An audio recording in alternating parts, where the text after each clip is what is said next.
is from a manuscript called Fault Tree for my father, who served in World War II, and the poet Stacy Doors.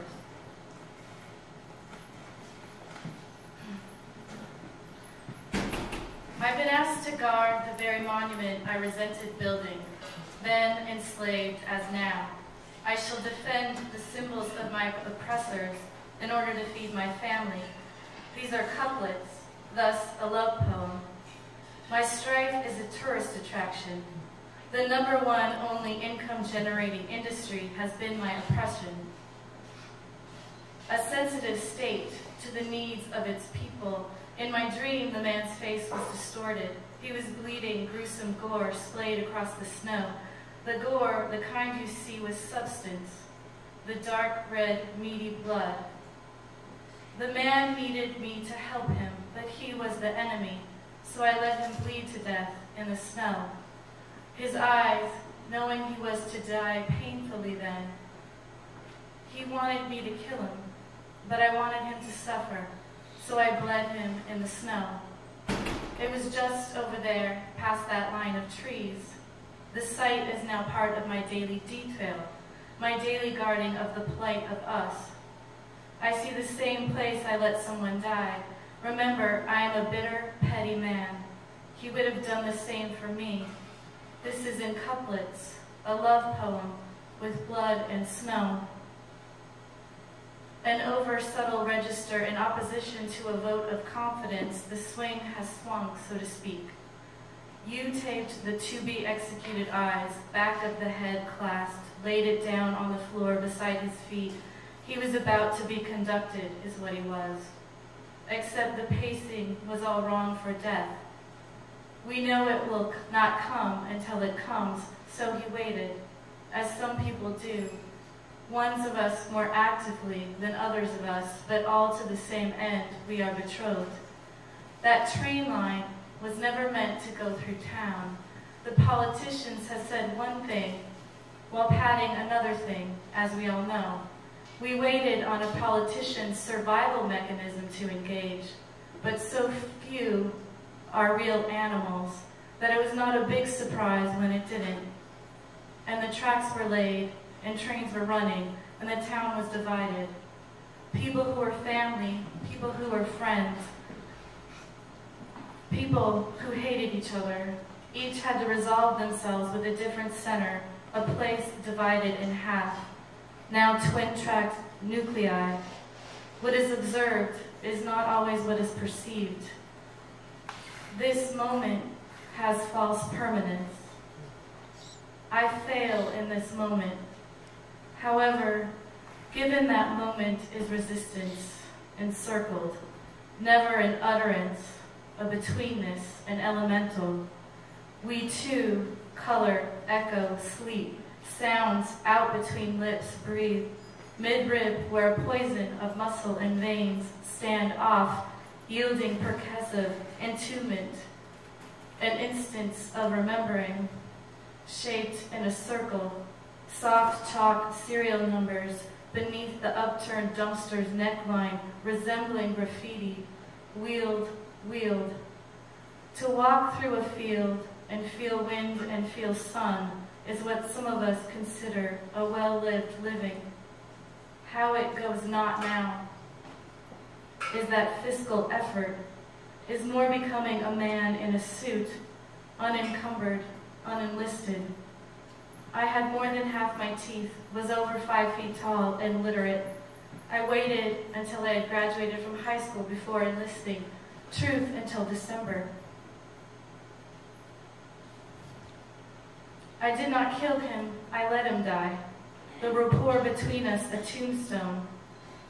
This is space that is neither God nor creature, neither body nor mind, nor substance, nor accident, which transmits light without being transparent, resists without resistance, which is stationary and travels by tube, which is everywhere and nowhere, who does everything and does nothing.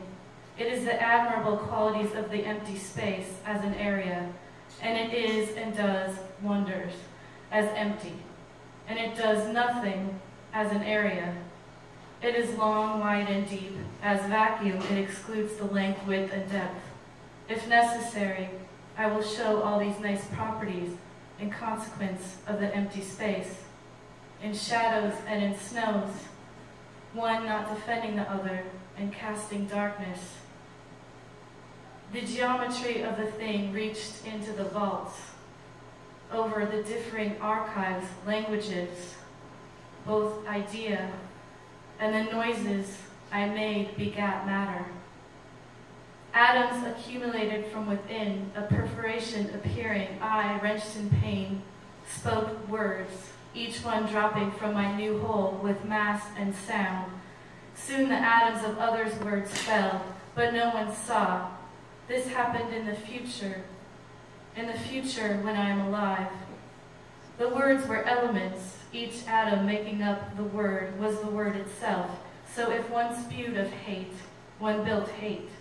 And if one spewed of immobility, one was static. I spewed time, and time became itself. During the war, I was stationed in Hawaii.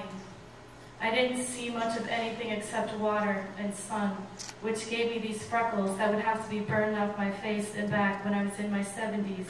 But that's another story. This guy didn't want to go to war. I don't know why he was there. He thought it was wrong. He had to be there. He thought war was wrong. I don't remember. It was this war or just war or something he was opposed to. But anyway, I was a smoker then. It was the last year of the war. We didn't know that, of course.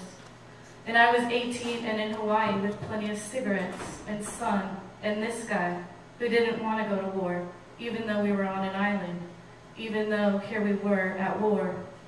So this guy gets me called in. He got everybody called in. They had to put us through all this rigmarole to find out if the conscious objector, that was his name and rank, as I understand it, had infiltrated more than just our base. So we all get called in, and I say to the officer, I say, I disagree with the conscientious objector, but you know he has a right to his opinion. So I get held back, and this guy gets held back, and everyone else goes off on some assignment, and they don't come back. I guess he saved my life. An ethics that permits no category of event, not even mortality, to be set apart for special treatment, and that considers there to be nothing more unethical than that we are required to be mortal, shall be called a crisis ethics. Reversible destiny, Arakawa and Gin. Conductor at rest, ether a current. Arriving at the experiment, each standing along a line.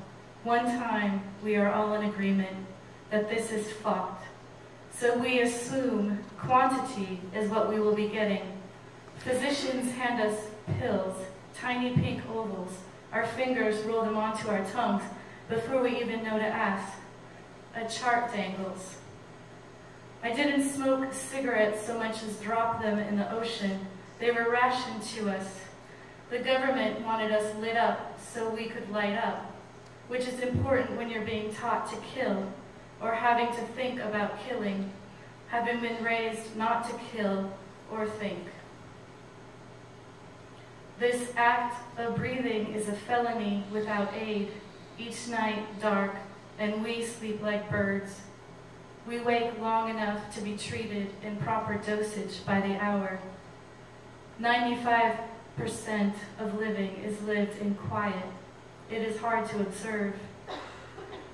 For those of you who don't believe me, I am going to merely discuss the actions of the present and not the motivation actuating the present. This way you will be more comfortable, and my milligrams will not be increased.